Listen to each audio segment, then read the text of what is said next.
지금 리포트 보신 것처럼요. 언론중재법 개정안 처리를 놓고 평행선을 달리던 여야가 본회의 상정을 이달 27일로 연기하고 8인 협의체를 꾸려 논의하기로 했는데 합의를 할 수 있을지는 아직까지 미지수입니다. 네, 두 분과 함께 자세한 이야기 나눠보도록 하겠습니다. 최수영 정치평론가, 김두수 시대정신연구소 대표 함께합니다. 안녕하세요. 지난 2년 동안 해왔듯이 그냥 일방적으로 다 일괄상정해서 일괄적으로 방망이 두드리고 나가서 그냥 다수결 독재를 하라고 계속해서. 가결되었음을 선포합니다.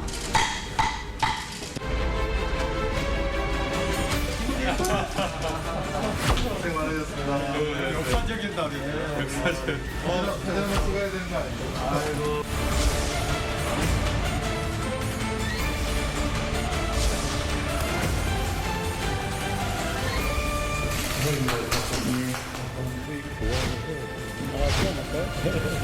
가짜뉴스로부터 피해받는 국민을 구제하기 위한 길을 여는데 양당이 합의를 했다라고 하는데 큰 의미가 있습니다. 민주당 의원님들과도 뜻을 언론계 종사하시는 분들과도 좋은 합의안을 만들어내었으면 하는 것이 소망입니다.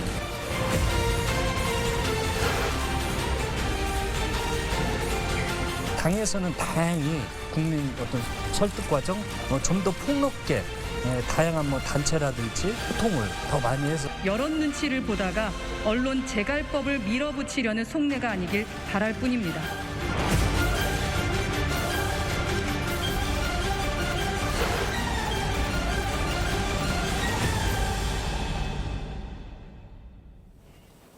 자, 여야가 27일 정도 시간을 벌었습니다. 하지만 일주일 정도 추석 연휴가 있기 때문에 실질적으로는 20일도 채 안 되는 것 같은데 최악의 파국은 면했지만요. 언론사 5배 징벌적 손해배상이나 언론사의 고의 중과실 또 열람 청구권 삭제 같은 거는 합의가 쉽지 않아 보이네요. 그렇죠. 지금 말씀하신 대로 사실 쟁점은 세 가지지 않습니까? 징벌적 손해배상과 열람 차단 청구권 그리고 이제 고의 중과실에 대한 추정 기준인데요. 사실 이게 바뀌지 않는 한 사실 이 언론중재법이 어떻게 수기되는지에 대해서는 또 다른 논란이 있을 수밖에 없는 상황입니다. 그러니까 지금 사실 이렇게 시간을 27일을 벌었다고는 하지만 저는 이것은 사실 이번에 상임위하고 법사위를 거치면서 4번이나 이게 조항이 바뀌었거든요. 사실 본질과 상관없이 이 법이 누더기 법안이 돼버렸단 말이죠. 그래서 저는 다시 정교하게 재설계를 해야 된다. 그러니까 독소조항 빠져야죠. 독소조항이 빠지지 않는 그러니까 언론계 7단체가 이런 얘기를 했더라고요. 악법이란 건 본질이 바뀌지 않는 한 아무리 분치를 해도 악법일 뿐이다. 그렇다면은 여기에 독소조항이 어떻게 빠져야 되는지 그러니까 저는 합의가 가능한 부분도 좁혀야지 민주당은 본질이 바뀌면 안 된다.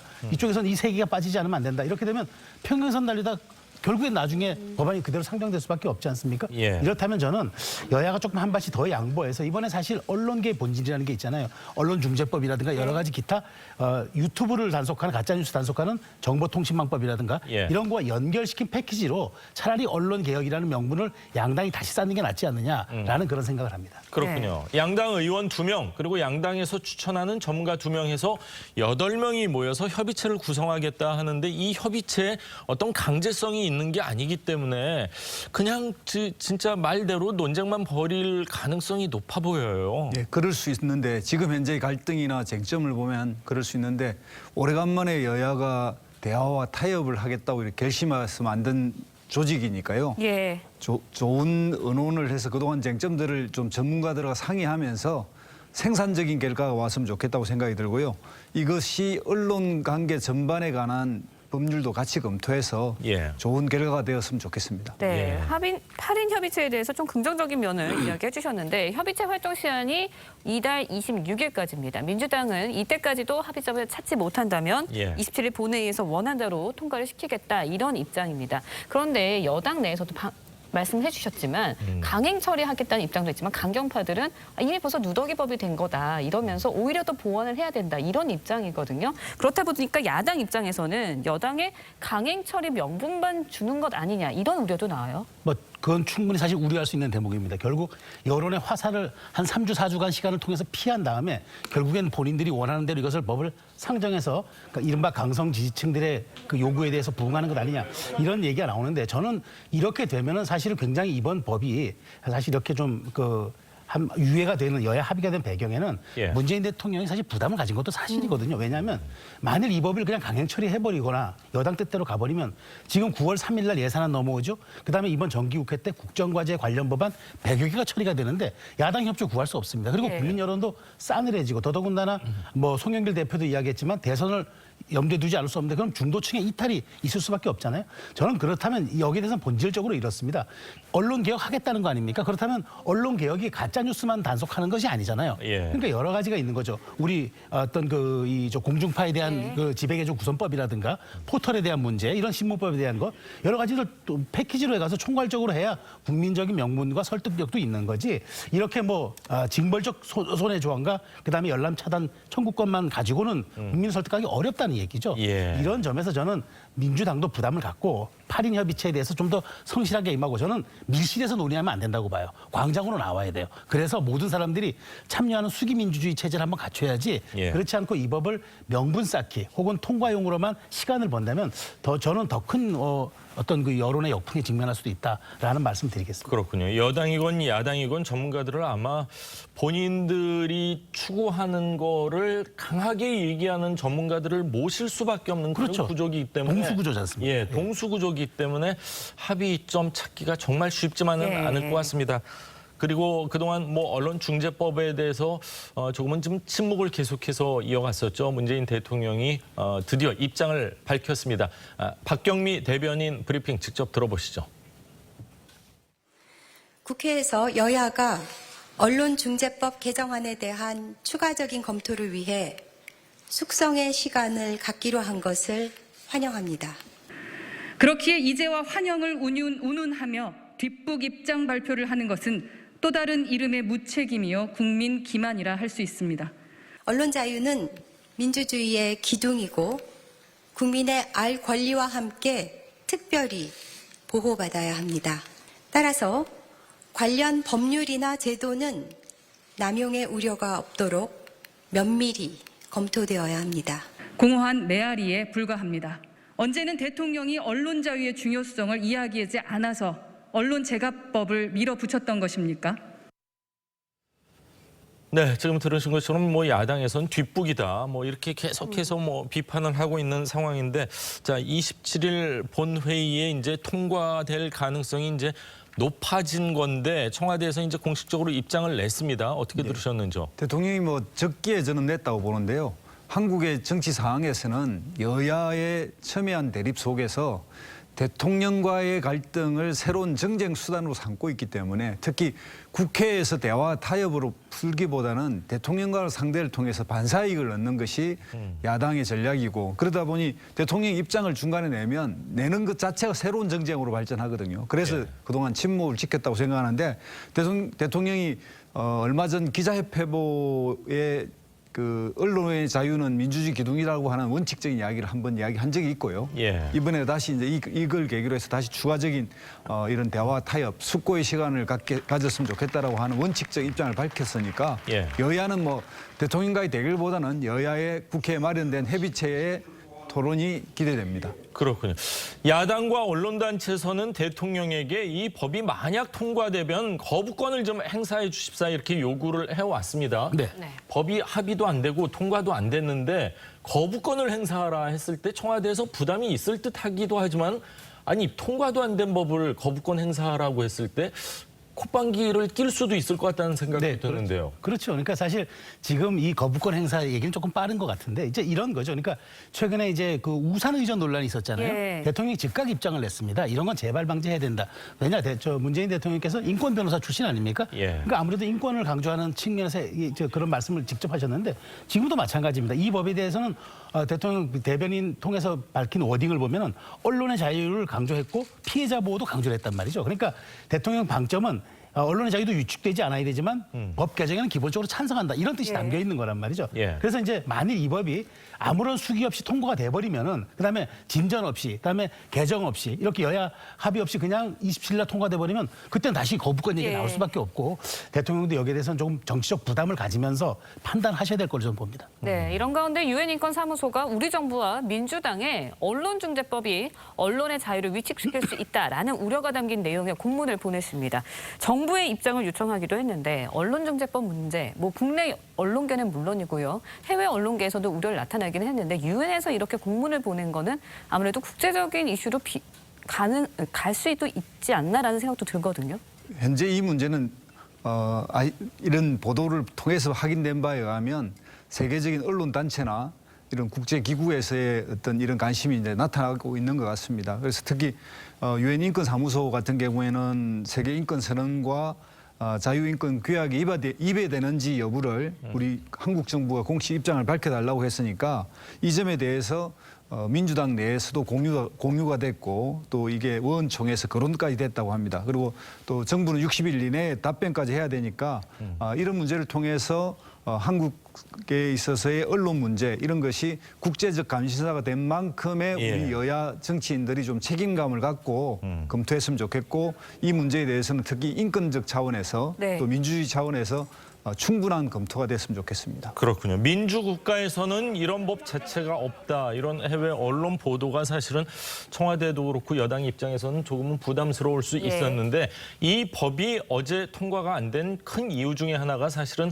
박병석 국회의장이 민주당하고 국민의힘 지금 합의해와라 이러면서 멈춰 섰습니다. 그러자 민주당 초선 의원 김승원 의원이라고 있습니다. 판사 출신 초선 의원인데요. 수원을 지역구로 하고 있는 의원인데 SNS에요.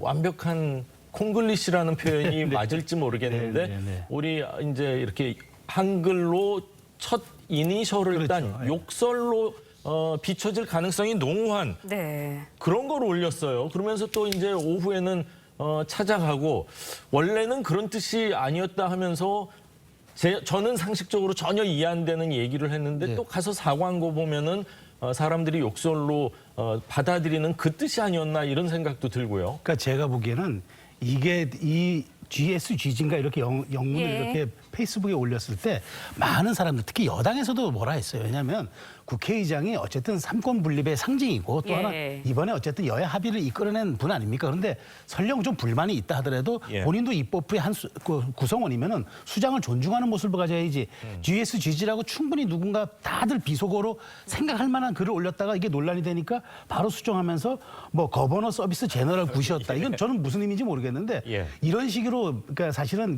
말장난을 하거나 이러면 안 되는 거죠. 본인이 판사 출신이고 사실 아니, 처음부터 그거였으면은 그렇게 써야죠. 사과할 이유도 없죠. 사과할 이유가 없죠. 없지 않습니까? 더군다나 본인이 이 법에 대해서 거의 코디네이터 역할을 했던 간사 아닙니까? 그렇다면은 본인이 여기에 대해서 제대로 된 법을 만들겠다고 다시 의장에게 시간을 준 것에 대해서 우리가 좀 더 수기하겠다고 얘기해야지 강경 지지층의 그 의사를 반영해서인지 모르겠지만 최소한 판사 출신이고 우리 사회 그 입법 구성원이 한 사람이 이런 식의 비속어를 쓰면서 치고 빠지기 전법을 구사했다는 게 저는 더 나쁘다. 그리고 이런 데서 정말 부적절한 행위였다. 저는 그렇게 판단합니다. 그렇군요. 수원 갑 지역구를 두고 있고 수성고등학교 서울대 법대를 또 나왔습니다. 판사 출신인데 자 이런 얘기 어떻게 보면 전형적인 우리가 뭐 이 콩글리시를 썼다고 볼 수밖에 없게끔 느껴지게 했습니다. 그 부분에 대해서 또 의장한테 사과를 했다고 하는데 그냥 사과로 끝날 일인지는 또 지켜봐야 될 것 같습니다. 네, 김승원 의원은 언론중재법을 가짜뉴스 피해 구제법이다라고 규정을 하면서 그동안 입법 강행을 주도해 왔습니다. 국민의힘 윤희숙 의원에 대해서도 가짜뉴스를 퍼뜨렸다는 논란에 휘말리기도 했는데요. 어떤 내용인지 영상으로 준비했습니다. 직접 보시죠. 의원 사퇴를 선언한 이상 말을 아껴야 하고 어지간한 일에 직접 해명하기보다는 자숙하고 성찰하는 시간이 필요하다고 생각했습니다. 의원직 사퇴를 할 때부터 지은 죄는 많고 염치는 없는 이들에 의해서 흠집내미가 많을 거라고 각오는 했었지만 이틀간의 마타도어는 제 상상을 초월했습니다. 사퇴하려면 이제 사표도 내야 되고 저희 본회의에 의안으로 올라가야 되는데 지금 사표를 냈다는 얘기를 제가 들어본 적이 없고요. 약간 이게 쇼 아닌가. 쇼다. 진정성이 없다는 거죠. 사퇴서도 안 내고. 네, 앞서 들으신 것처럼 김승원 의원 라디오에서 윤희숙 의원이 사퇴서를 안 냈다, 들은 적이 없다라고 했습니다. 사퇴서는 당일 25일에 제출을 했다고 하거든요. 그런데 윤희숙 의원은 윤희숙 의원이 이제 허위사실 유포다라면서 반박을 하고 나섰어요. 정확한 사실관계는 분명히 틀린 게 맞습니다. 그런데 문제는 이런 TV 토론이나 인터뷰에서의 어떤 이런 발언들은 이게 명백한 거짓의 의도를 가지고 한 이야기가 아니라서 판례에서는 이것까지는 보지 않습니다. 다만 이 사안은 정치적 공방에서 사태 쇼다 아니다 이걸 공방하다 보니까 나온 이야기라서 본인도 반성할 거라고 봅니다. 사실관계를 정확하게 알게 되면은. 예. 근데 안 냈다는 게 아니라 못 들었다고 했다 이랬거든요. 그렇죠. 그럼 내가 못 들었으면은 모든 게 그렇죠. 사실관계를 오도해서 혼용해서 얘기를 해도 아무 문제 없다 이런 식으로 들리기도 해요. 그렇죠. 그러니까 더군다나 언론개혁법을 만들겠다고 하는 당사자 아닙니까? 예. 그 당사자가 고의적, 악의적, 허위사실 유포와 보도에 관여한 거잖아요. 예. 저는 이 점은 어떤 변명을 해도 저는 비판받아 마땅하고 사실은 금방 할 수 있는 것도 못했다고 하는 것은 본인의 의안 정보 시스템에 25일 날 예. 올라와 있는 거 확인하면 되는데 본인의 무지와 게으름을 왜 진실 왜곡으로 탓합니까? 저는 그건 대단히 잘못된 행동이다라고 지적하겠습니다. 예. 네, 언론중재법에 대해서 이야기를 해봤고요. 이번에는 여야 대선 경선 이야기도 해보도록 하겠습니다. 먼저 민주당, 어제 대선과 충남 권리당원의 투표를 시작으로 전국 순회 경선에 막을 올렸습니다. 충청권 표심 전체 판세에 미치는 영향이 적지 않아서 후보들의 경쟁이 뜨거운데요. 후보 간의 이른바 네거티브 공방도 다시 거세지고 있습니다. 자, 이 민주당의 경선 투표 첫 번째 결과 주말에 이제 발표가 됩니다. 4일 토요일에는 대전과 충남 투표 결과, 다음 날인 일요일에는 세종, 충북 경선 결과가 나오는데 이 충청권 표심 시작이 반이다라는 말이 있고요. 네. 이제 화투 칠 때는 처음이 참 좋으면 안 좋다 이런 그렇죠. 얘기도 있는데 뭐 여러 가지. 충청권의 영향력 어느 정도로 예상하십니까? 거의 저는 절대적이라고 봅니다. 절대적이요. 그러니까 충청권이 한 30-40%를 차지한다면 아마 호남의 투표가 한 30-40%. 왜냐하면 호남은 권리당원이 가장 많기 때문에 그렇겠죠. 충청은 초반 판세를 장악하는 데 가장 중요합니다. 왜냐하면 충청에서의 권리당원 표심이 12일 날 발표되는 일반 국민 여론조사에 직결될 수 있어요. 그러니까 이재명 지사 후보 입장에서는 대세론을 형성하느냐, 그다음에 이낙연 후보 입장에서는 결선 투표의 가능성을 여기서 증명해내느냐, 이걸 굉장히 이게 이제 시금석이 되는데 제가 보기에는 10% 이내로 따라붙으면은 한번 해볼 만하지만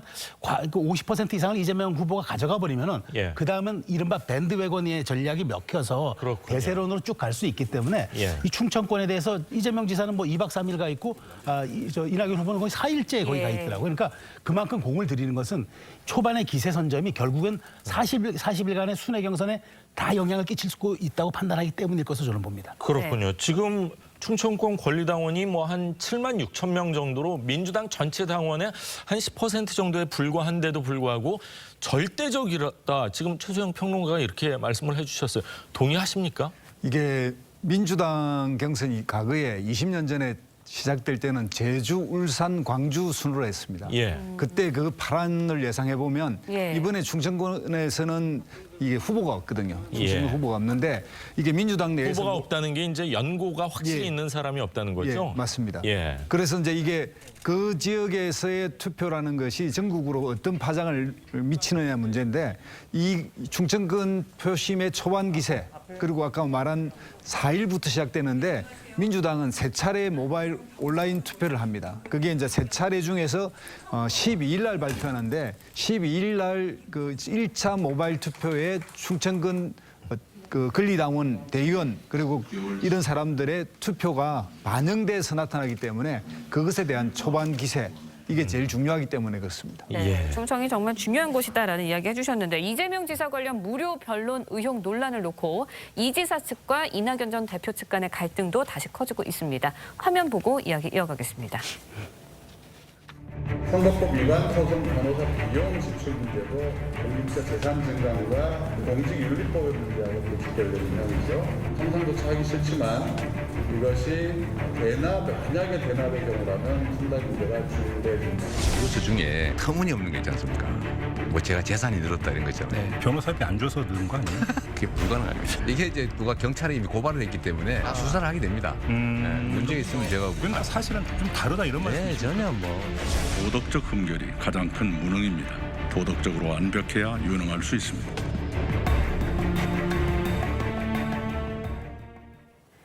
네, 변호사비 대납 의혹. 이것을 두고 이제 이낙연 전 대표 측 계속해서 공격을 가하고 있고요. 이재명 지사는 허위 사실 음해는 3대 중대 선거범죄다라면서 직접 반박에 나서기도 했습니다. 그러면서 이 지사 측이 이 전 대표 측의 윤영찬 의원을 향해서 경찰에 고발하는 방안도 검토하고 있는 것으로 알려졌습니다. 아무래도 양측의 갈등이 극에 달하는 모습이에요. 이 경선이 시작되면서 조금 더 이렇게 감정적으로 옮겨가고 있는데요. 선거라는 거는 어차피 당선되게 하거나 당선되지 않게 하게 하는 거고, 당선되지 않게 하기 위한 것이 주로 이제 네거티브라고 하는 전략을 선택하게 되는데, 이것은 좀 단기적으로 이 네거티브를 하면 좀 성과가 있거든요. 그런 측면에서 보면 이제 이낙연 후보 측에서는 이재명 후보의 도덕성, 이것은 장기적으로 보면 이낙연 후보가 판단할 때 이재명 후보가 본선 경쟁력이 없다라는 걸 증명하는 거거든요. 그것을 가능한 좀 더 이미지를 축적해 나가는 거고, 이런 이미지 축적을 통해서 상대 경쟁력을 이제 약화시키는 건데, 이런 이제 고소 고발이 이렇게 이어진다든가 이런 거는 바람직한 건 아닌 것 같습니다. 그리고 후보를 뺀 나머지 대변인단이라든가 거기에 관련된 사람들의 이런 성명이나 이런 것에 말을 잘못했을 때 리스크 이런 것들이 오기 때문에 앞으로 그런 부분 좀 자제해야 되지 않을까 이렇게 생각이 듭니다. 그렇군요. 지금 이재명 지사 측은 공익 사건의 경우 변호인단 이름을 그냥 올리는 게 민변의 관행이다 이렇게 주장을 하고 있습니다. 하지만 법조계에서는 부적절한 관행일 뿐만이 아니라 이재명 지사 상고심 같은 경우는 공익적인 부분이라고는 찾아볼 수 없는 그런 재판 아니었냐 이런 얘기도 나오고 있거든요. 그렇죠. 그러니까 100번 양보해서 설령 공익적인 재판이었다 하더라도 이제는 실정법이 바뀌었어요. 우리 김영란법 이른바 부패 방지법에 따르면 100만 원 이상 가게 되면 그건 안 된단 말이죠. 부정청탁 금지법이죠.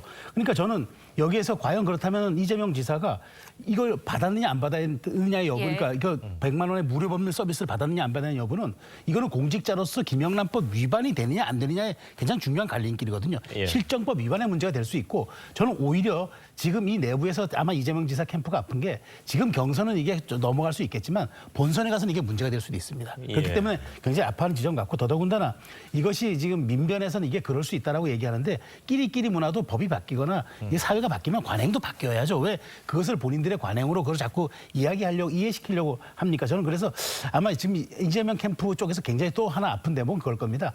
송두환 오히려 그 인권위원장 후보 청문회가 이재명 청문회로 변질돼 버려가지고 맞습니다. 굉장히 아팠거든요. 그리고 그 국민의힘이 거꾸로 이제 이낙연 후보가 제기한 이 네거티브 이슈를 거꾸로 활용해서 공격하는 지점으로 되기 때문에 이건 사실은 이 내전을 넘어서 본인들은 이게 경선 본선까지 갔을 때 상당히 좀 돌아오는 부메랑 효과가 너무 크기 때문에 지금 상당히 큰 반발하는 걸로 저는 보여집니다. 네, 변호사비 대납 의혹 외에도 근데 경기도 공공기관 노조가 이른바 이재명 낙하산 인사 명단을 작성한 것과 관련해서 국민의힘이 강하게 비판을 하고 나섰습니다. 직접 들어보시죠.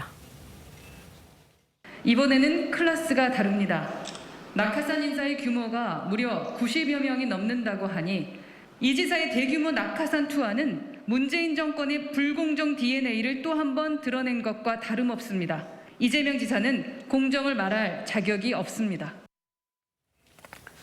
네, 국민의힘 문재인 정권의 불공정이 드러난 것이다라면서 이재명 지사에게 공정을 말할 자격이 없다라고까지 비판을 했습니다. 연이어 터진 인사 논란에 낙하산 인사 명단 리스트 논란까지 아무래도 적극적으로 해명을 해야 하지 않을까라는 생각이 들거든요. 네, 이재명 지사의 현재 리스크는 이제 인사와 또 함께 이 도청 캠프라는 이야기라든지 이런 것들이 같이 이제 등장하고 있는데요. 이 인사 문제는 상당히 참 우리 사회에서 사회적 합의가 아직 안 돼서 일어난 일인데 대통령제를 기반으로 하고 있는 이런 곳에서는 인사가 기본적으로는 역관제라고 해서 대통령이 책임지고 인사를 하게 됩니다. 다만 우리 사회에서는 이것을 이제 낙하산 인사라고 하는 명칭으로 알려져 있으니까 캠코더 뭐 이렇게 캠코더 이렇게 일어나는데 특히 이제 노조 같은 경우에는 자체 내부 승진을 주로 주장하는 쪽 계열이죠. 아무래도 그럴 수밖에 없죠. 자체의 전문성을 가진 사람이 성장하면 좋지만 한편으로 그것은 그 조직 내부의 이기주의 또는 조직 내의 개혁이라든지 이런 걸 해야 될 때는 또 부적절합니다. 그래서 어느 정도 적정한 시점에서 서로 절충해야 되는데 그 절충점을 빼고 이야기하면 다 낙하산으로 비판할 수도 있고 또 내부 승진만 하면 간피화 이야기가 나오고 이런 점에서 이제 상당히 곤욕스러운 일인데 이재명 지사 입장에서 그 경기도 도청 내 노조가 이런 지적을 하는 것은 상당히 아프지 않을까 이렇게 생각이 듭니다. 그렇군요. 지금 대통령 그 제하에서는 대통령으로서 임명권을 하고 그리고 광역자치단체장은 역시 광역자치단체장 내에서 대통령이라고 봐도 되고 그렇죠. 소통령이죠. 또 기초단체장이 있으면은 거기에는 또 기초단체장이 작은 대통령이고 그러다 보니까 이게 경기도만의 문제일까 이렇게 지적하시는 분들도 많이 있거든요. 냉정하게 봤을 때 과한 거 정도입니까? 아니면은 이 정도는 다른 곳도 비슷할 것 같습니까? 제가 보기에는 좀 명확히 말씀드리면은 다른 곳도 이렇게 합니다. 그러니까 이른바 아까 캠코더라고 얘기하셨는데 그게 이제 캠프 그다음에 코드 그다음에 더불어민주당 그 뜻이었는데 대부분 보면은 이제 아니 미국에서도 아칸소 주지사했던 클린턴이 대통령이 됐을 때 아칸소 사단이 다 올라왔거든요. 후원금 많이 내면 뭐 그렇죠. 대사로 가고 그러더라고요. 그렇죠. 그건 인정이 되는데 다만 제가 보기에 경기도청이 90명에 관한 지금 국민의힘 주장에 따르면 90명이 되고 그다음에 거기 노조 측 얘기를 들어보면은 무자격자뿐만 아니라 부적격자도 많이 포함됐다는 거 아닙니까? 과거에 여러 가지 사건에 연루된 사람도 포함이 됐고 그런데 그거는 아직까지 이제 노조 일반 주장이죠. 그다음에 제가 보기엔 여기에 전문성이 이제 결여됐다. 그리고 녹취를 보면은 공부 3개월 하는 것보다 캠프 가서 줄 서는 게 낫다라는 이야기 그런 녹취도 아마 공개가 된 걸로 봤는데 제가 보기에는 어쨌든 90명에 관한 이 전문성이 있느냐 또 이 문제는 사실 우리가 채용에 관한 공정의 문제로 연결될 수 있기 때문에 지금 이 지사가 지사 찬스 그다음에 그 캠프 정치 논란에서 지금 자유로울 수 없어서 저는 다른 쪽도 비슷하긴 하지만 조금 경기도 같은 경우 이재명 지사의 대권권 때문에 조금 더 포괄적이고도 좀 더 많이 전개되는 것이 아니냐 확장되지 않았느냐 좀 그런 의구심은 지울 수 없습니다. 그런 가능성을 지금 또 말씀을 해주셨습니다. 네, 일단 뭐 이재명 지사 측은 오늘부터 이 지사와 박영선 전 중소벤처기업부 장관의 대담 시리즈 영상을 공개한다고 밝혔습니다. 박 전 장관이 이 지사의 지원군으로 나서는 모습인데 지난 서울시장 선거 당시 두 사람의 모습 영상으로 보고 이야기 이어가겠습니다. 제가 서울의 봄을 몰고 와야 될 하겠습니다. 괜찮아요? 같이 가는 것까지 전부 불만 아니겠죠? 한잔 사시는 거예요? 네, 제가 서면 안 되고 선거법에서 아니야 경기가 없나? 경기도라서? 경기도인데 뭐 서울을 제가 나중에 송금해 드릴 거예요. 송금? 어떤 거 하실래요? 저는 카페라떼. 카페라떼? 그리고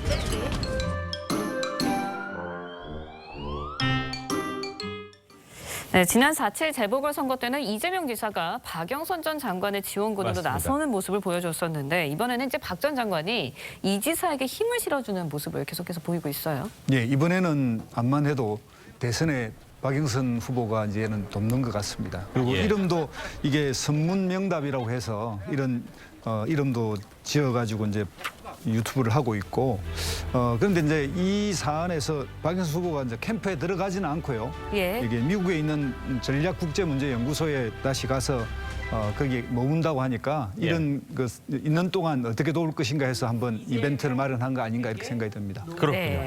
자, 야당 얘기도 좀 해보겠습니다. 국민의힘 대선 후보자 등록 마감 결과 모두 15명이 내가 한번 대통령 해보겠습니다. 도전장을 내밀었습니다.